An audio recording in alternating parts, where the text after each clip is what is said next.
101. So, the Dutch Grand Prix 2025. Where to begin? It was interesting, definitely. Yeah, things happened, which was great. There was a fox.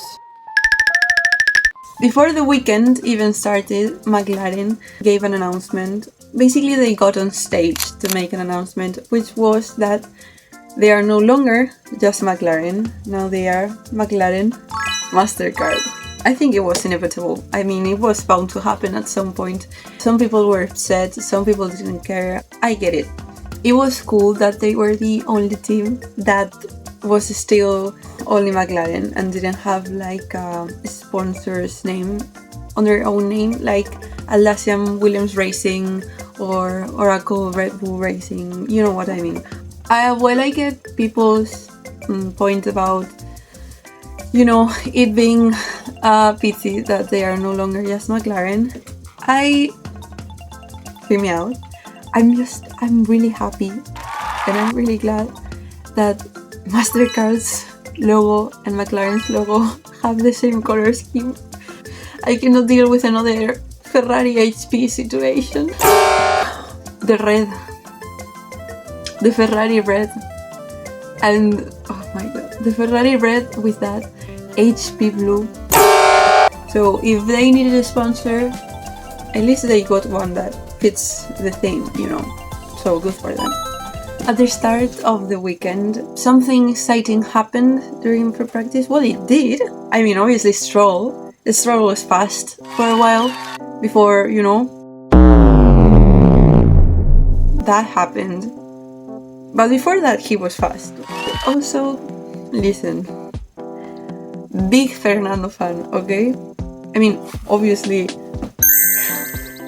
I love Fernando, and I was maybe a bit delusional when he was top 3 fastest during one of the sessions. Even in the Formula 1 app, oh my god, the Formula 1 app, there's a prediction tab. I don't think it's a prediction tab. I think it's in the Formula 1 fantasy tab. Then you have the predictions for the race, and it's like a little survey. It's fun. I always do it.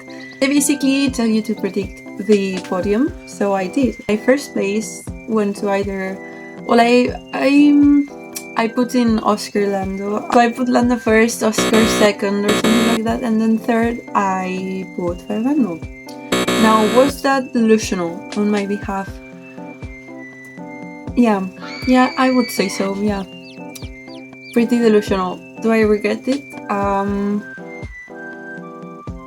No, I don't. During the race, everyone spun or ended up on the wall, or almost ended up on the wall, or just had a really bad time.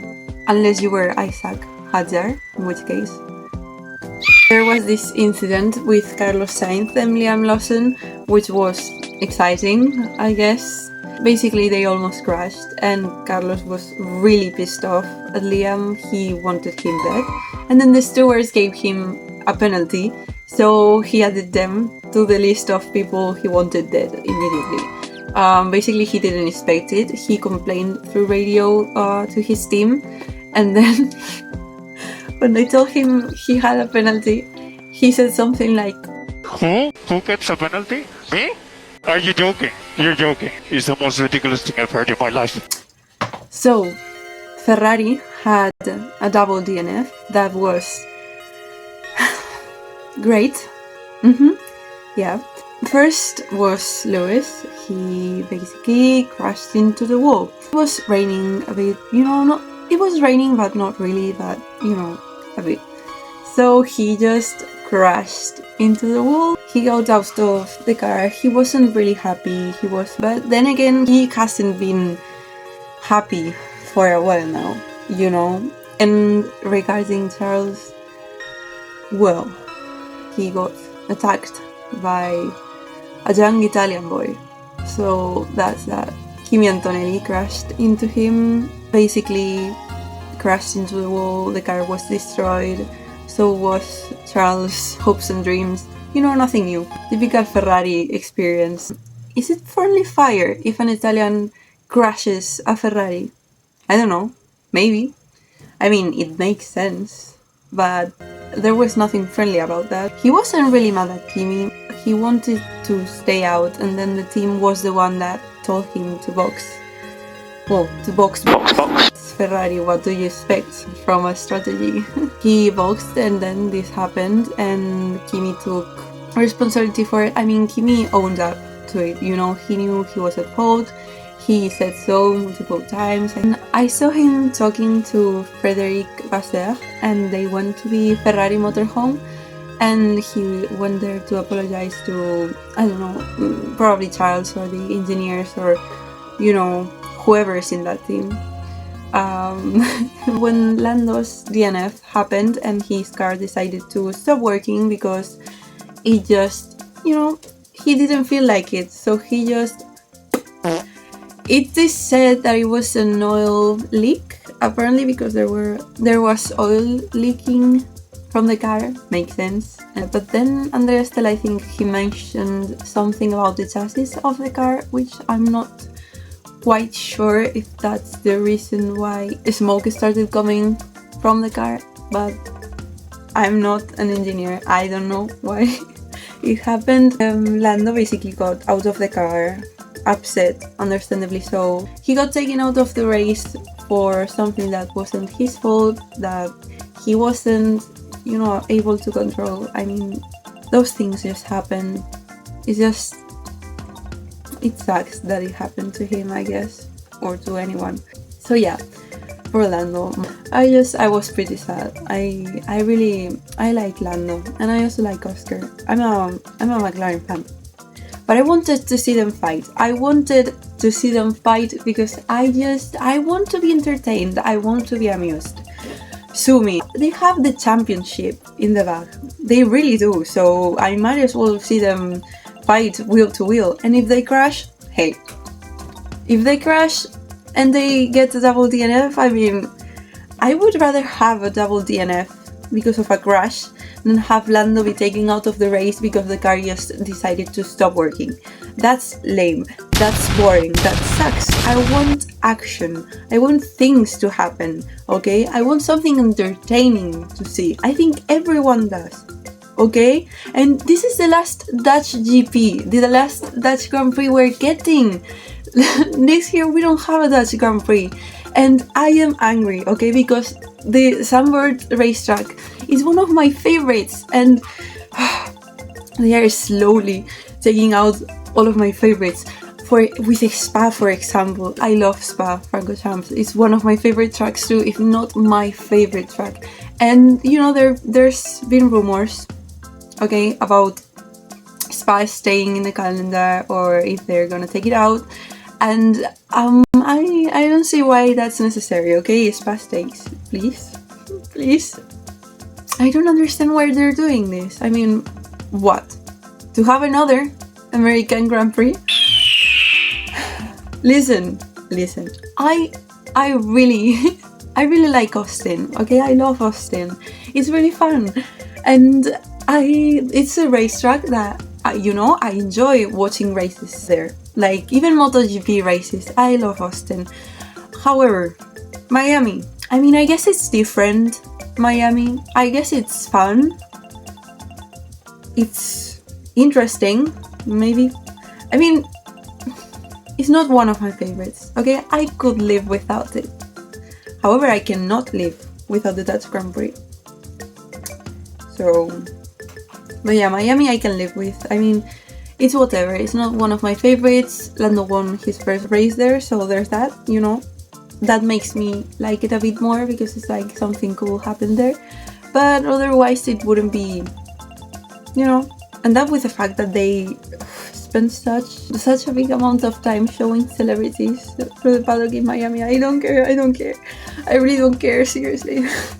I mean, it's cool, but I don't know. I'm here for the cars going fast, and I don't know half the people, so it's just like whatever. And then what other races are in United States? I said America, but I meant United States because I do love the Brazilian Grand Prix.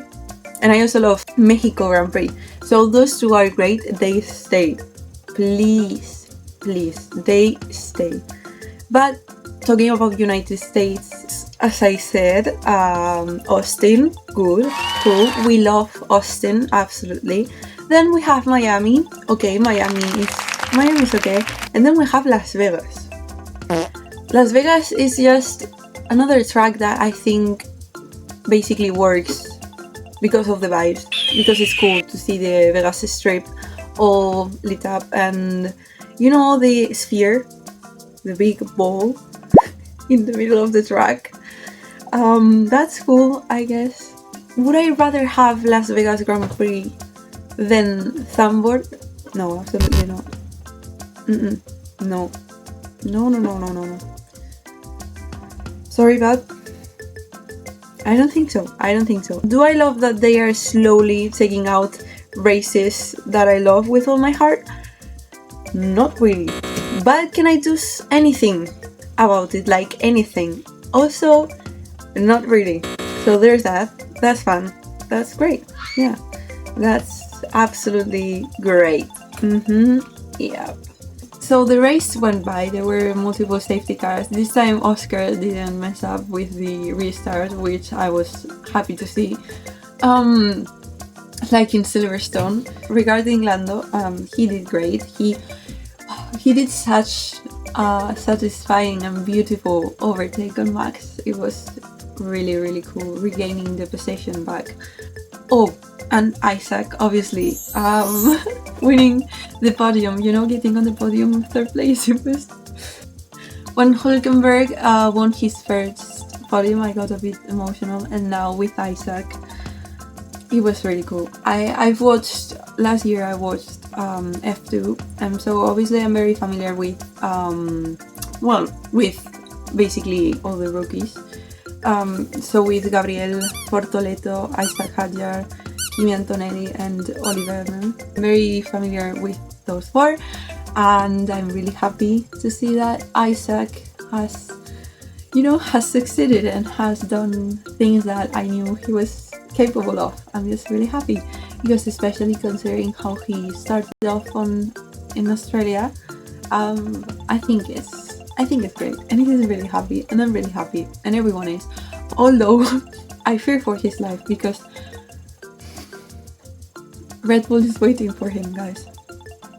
I fear so. Red Bull is waiting for him, and I don't know. I don't want him to go to Red Bull. Please save him, someone. I think Helmut Marko or whoever decides who dies in Red Bull, they saw him, get a podium in a V carb, and they were just like, boy oh boy, you're getting promoted. Whether you like it or not, you're getting promoted. That tastes like promotion! You can't escape that team, I swear. So fingers crossed he survives whatever comes his way. I'm just very happy he got his first podium, first of many, let's hope. So yeah, I'm really happy about that. And yeah, sorry, I digressed so hard there. I was speaking about Lando. So Lando had a great race after that overtake. I was a bit anxious because, whenever he got close to Oscar, he closed up to, 1 second, then he suddenly dropped to 1.45 or 1.56, something similar, and I was having a bad time. Remember, he got in the DRS zone, I think 2 times, or maybe just 1, and I was like, yes, get in there. So yeah, that was all the race, I think, recapped. I hope it's not very long. This was just more of a... this was more of a not very high production video, like something more casual, because it's my first one, and I don't know, I just wanted to speak. So I will upload it. It will probably get 6 views from me. But I don't know, if you could subscribe, some of you watching, the 2 other persons watching, if you could subscribe, that would be great. I plan on posting more, so just because it's really fun and I have a great time. So if you want to comment something, I will most likely answer. Yeah, so thank you for watching, to those who watched, and I don't know, see you around. Bye.